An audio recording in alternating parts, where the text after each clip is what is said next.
Is my first vlog. तो क्या लगता है आपको? आज हम आए हैं घूमने के लिए। हम कहाँ जा रहे हैं हम बता नहीं सकते बिकॉज सरप्राइज। वाह दीदी, वाह दीदी, दीदी वाह दीदी, दीदी। तो हम नहीं बताएंगे कि हम कहाँ जा रहे हैं, तो हमारे साथ ब्लॉग में बने रहिए।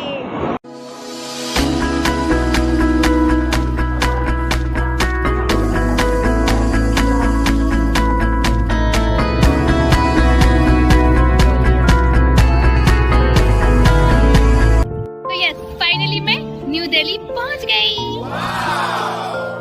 दिल्ली में यहाँ पे रुकी हूँ। ये हमारा रूम है। मनीषा हाय बोलो, ये मेरी फ्रेंड। तब मैं मेट्रो में जा रही हूँ और ये रही मैं। जैसे कि देख रहे मेरे को सीट ही नहीं मिली। अब मैं पहुँच गई चांदनी चौक। ये है चांदनी चौक की गली और स्पेशली बालाजी की दुकान जहाँ की पानी पूरी आए है इतनी यमी ना क्या। तो अब हम लोग सरोजनी मार्केट के अंदर जा रहे हैं। ये मार्केट मंडे को बंद रहता है तो आप लोग ध्यान रखिएगा इसका। सरोजनी नगर मार्केट बहुत ही सस्ता और पुराना बाजार है। यहाँ पे छोटी छोटी फैक्ट्रियों से तैयार किए हुए कपड़े भी मिलते हैं, इसीलिए सस्ते भी होते हैं। और ये देखिए ये रिंग जो 30 रुपीज़ में दिख रही है सेल्स में लगी। तो ये है दिल्ली का लाल किला। दिल्ली का वो हिस्सा जो पुरानी दिल्ली भी कहा जाता है। वही इतिहास के पन्नों को पलटते संभालते लाल किला आज भी भीड़ भाड़ इलाकों से घिरा हुआ है। शांत है लेकिन खामोश नहीं है। तो चलिए चलते हैं लाल किला के अंदर। पहले मैं बता दूं कि यहाँ पे टिकट लगती है, ऑनलाइन ऑफलाइन दोनों होती है। ऑनलाइन में आपको 50 रुपीज़ और ऑफलाइन में आपको 80 रुपीज़ लगेगी विथ म्यूजियम। और ये जो मार्केट लगा है ना उसे हम लोग छत्ता चौक बाज़ार या तो मीना बाज़ार भी कहते हैं। चलिए अब हम लोग चलते हैं इसके अंदर, देखते हैं ये कितना खूबसूरत है। ये बहुत ही ज़्यादा खूबसूरत है ये अंदर से पूरा। तो मैं आ चुकी हूँ इंडिया गेट और स्पेशली मैं इंडिया गेट का नाइट व्यू देखने के लिए आई थी। और यहाँ का नाइट व्यू कितना खूबसूरत है, बहुत बहुत ही ज़्यादा। हम लोग कहाँ के लिए निकल गए? हरिद्वार।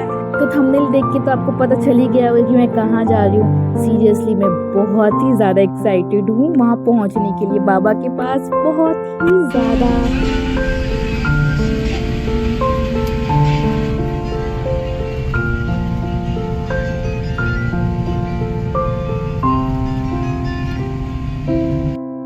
अब हम लोग हरिद्वार पहुंच चुके हैं। हम लोगों ने गंगा जी की बर्फ जैसी ठंडे पानी में डुबकी लगाई। हर की पौड़ी हरिद्वार का सबसे पवित्र घाट माना जाता है। कहा जाता है कि इस हर की पौड़ी में एक पत्थर में भगवान श्री हरि विष्णु जी के पद चिन्ह हैं। गंगा आरती शुरू हो चुकी है जो कि हमारे मन को मोह लेती है।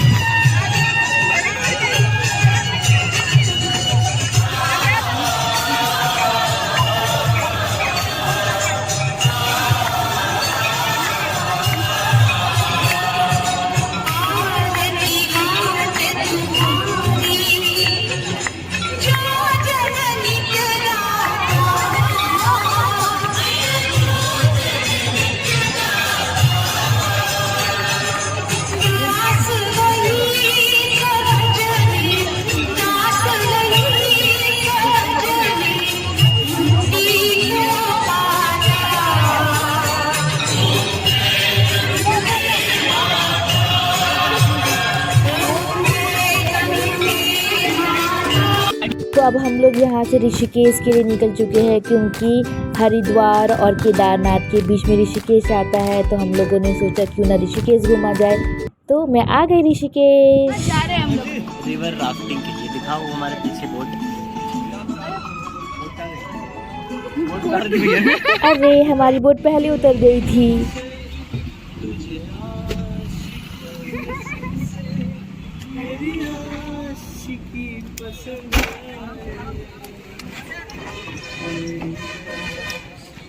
वैसे तो मैं बहुत ज़्यादा एक्साइटेड हूँ लेकिन इतनी ज़्यादा नर्वस भी हूँ ना। तो बस अब चलते हैं रिवर राफ्टिंग का आनंद लेते हैं।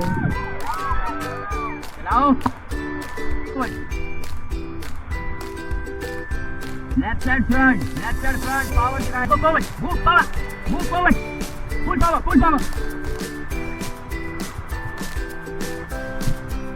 Move forward. Dale! Woo! Dale! Stop!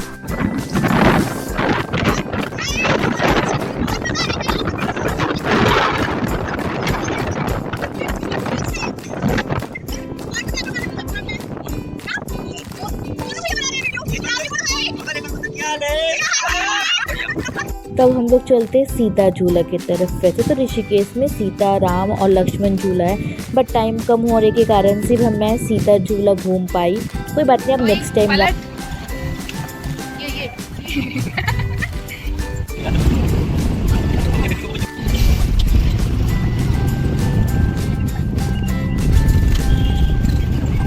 मैं उत्तराखंड में हूँ और मैं उत्तराखंड की सबसे खूबसूरत प्लेस सैपू में माना जाता है।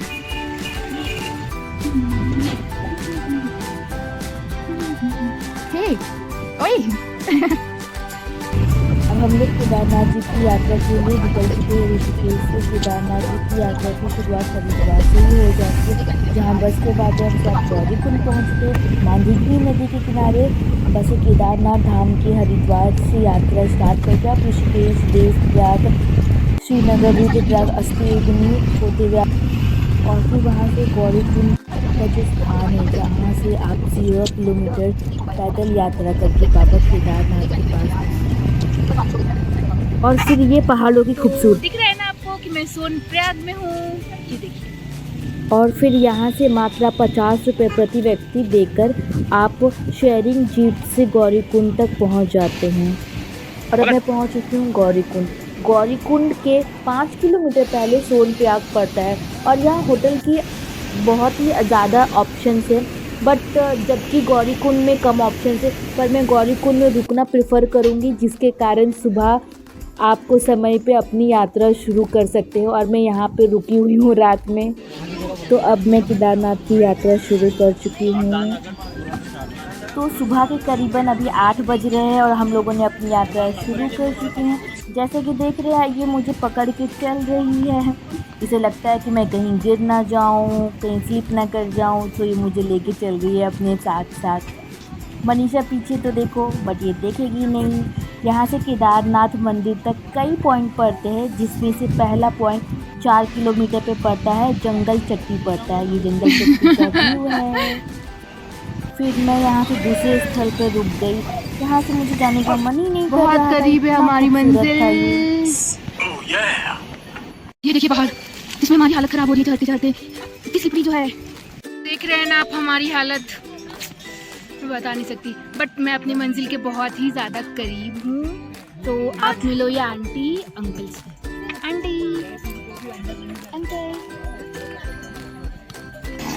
तो आप अपनी यात्रा इस खच्चर पे भी पूरी कर सकते हैं। देखिए कितना क्यूट है, बट मैं इस खच्चर पे नहीं जाऊंगी क्योंकि मैं अपनी यात्रा पैदल ही कंप्लीट करूंगी। देख रहे हैं ना इतनी कड़कती ठंड है और बारिश, तो गॉड मैं बता नहीं सकती यहाँ का मौसम क्या है। बारिश के मौसम में कड़कती ठंड में ये चाय का स्वाद जरूर लीजिएगा, बहुत ही अच्छी चाय है। और ये है वो चाय वाले अंकल का दुकान। और अब इसके बाद इतने सुंदर सुंदर नज़ारे थे कि मैं मनीषा को दिखा रही हूँ। देखो देखो देखो, वो दूर से हमें पहाड़ पे बर्फ़ दिख रही है।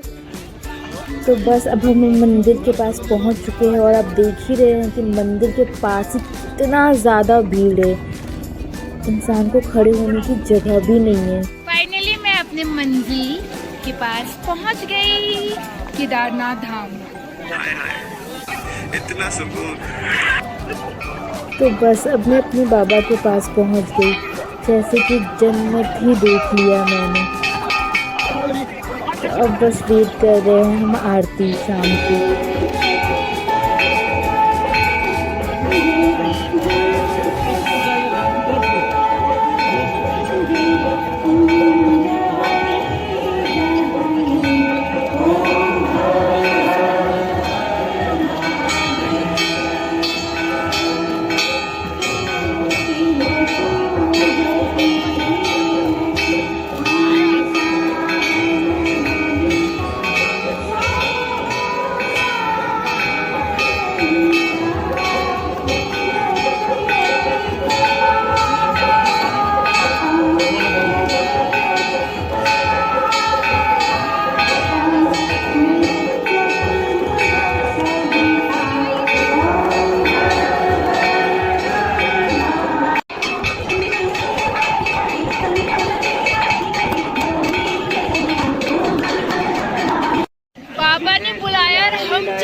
अक्षत अवस्थी जो गोरखपुर से आए हैं, आपकी माता जी विशेष पूजा वाली लाइन में आप। तो ये है GMVM जहाँ पे हम लोगों ने रात में स्टे किया था।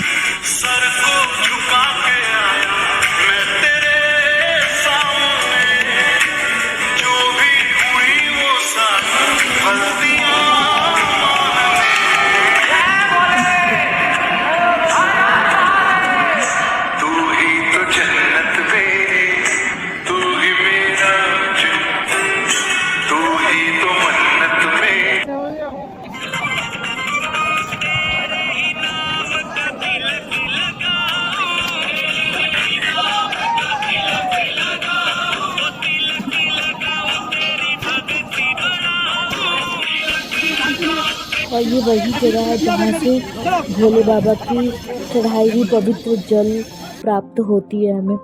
और ये है भीमशिला। भीमशिला का अर्थ है भगवान की चट्टान, जिसने केदारनाथ के पवित्र मंदिर को अशांत बाढ़ के पानी में बहने से बचाया। 20 फीट चौड़ी और